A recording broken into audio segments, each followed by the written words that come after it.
பிஸ்மில்லா அஸ்ஸலாமு அலைக்கும். இன்னமும் ஓட் பண்ணாமல் இருக்கீங்களா? குறிப்பிட்ட நாளுக்குள்ள 50 லட்சம் ஓட்டுகள் வரலை அப்படின்னா இந்த வக்ஃபு மாற்று சட்டம் நிறைவேற்றப்பட்டுரும் அப்படின்னு சொல்லியிருக்காங்க. இங்கே கீழே கொடுக்கப்பட்டிருக்கிற அந்த கோடை நீங்கள் உங்களுடைய ஃபோனில் ஸ்கேன் பண்ணி அதில் உங்களுடைய பெயரை என்டர் பண்ணிவிட்டு இதுக்கு சென்ட் பண்ணீங்க அப்படின்னா உங்களுடைய ஓட்டு உங்களுடைய எதிர்ப்பு அங்கே ரீச் ஆகிரும்.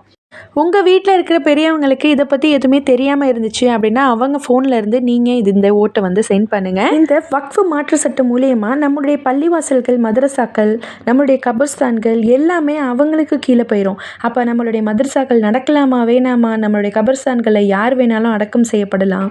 அது மட்டும் இல்லாமல் நம்ம கொடுக்குற ஜக்காத்தாக இருக்கட்டும், சதக்காவாக இருக்கட்டும், எங்கே போகுது, சரியான ஒரு ஏழைகளை போய் சென்று அடையுதா அப்படிங்கிற எல்லா விஷயமுமே ஒரு கேள்விக்குறியாயிரும். நாவுது பில்லாஹி மின்ஹா. அல்லாஹ் சுப்ஹானஹு வ தஆலா இஸ்லாமிய மார்க்கத்திற்கு எதிராகவும் நமக்கு எதிராகவும் தீட்டப்படுற ஒவ்வொரு சூழ்ச்சிகளையும் அல்லாஹ் முறியடிச்சு நமக்கு வெற்றி அளிக்கணும் இன்ஷா அல்லாஹ்.